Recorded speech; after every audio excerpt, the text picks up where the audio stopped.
করবো কোরআন শরীফের দুহান ফুইরা আজব ব্যাপার। এদেশে ইসলাম কায়েম করবে, যে সমস্ত অলি আল্লাহরা ইসলাম নিয়ে আসছে ওই সমস্ত অলি আল্লাহদের মাজার ভাঙ্গা কবরেতে উড়াইয়া আগুন দিয়া জ্বালায়া, এরা তোর মুখে সুন্দর কথা, উদ্দেশ্য খারাপ।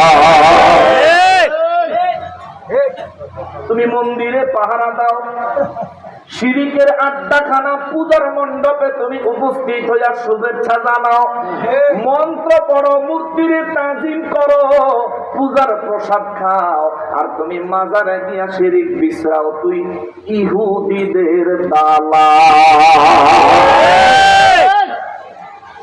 শিরিকের আড্ডাখানা তুই এইসব দারোয়ান, দেখতে হার দারোয়ান, তুই কি বুঝবি মাজারের ফজিলত?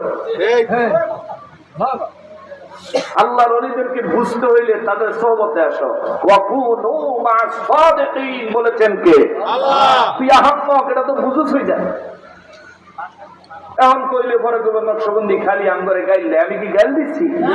ওই আহাম্মক না, ওই আল্লাহর সন্তুষ্টি বিছরাইব মাজার হইয়া, ওই গিয়ে পূজার মণ্ডপে গিয়ে আল্লাহর সন্তুষ্টি বিছরাইব।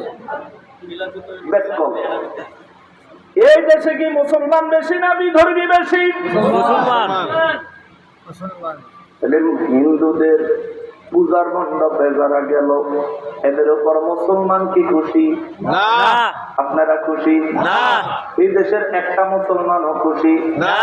যে মুসলমান সে খুশি হইতে পারে না, যে খুশি হইছে সে মুসলমান হইতে পারে না। যে মুসলমান সে খুশি হইতে পারে না, যে খুশি হয়েছে সে মুসলমান হইতে পারে না।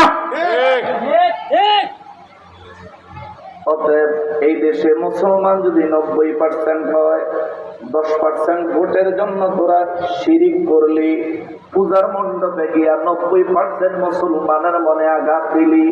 যদি এ দেশে 80% মুসলমান হয়, 20%-এর জন্য তোরা 80% মুসলমানের মনে আঘাত দিলি।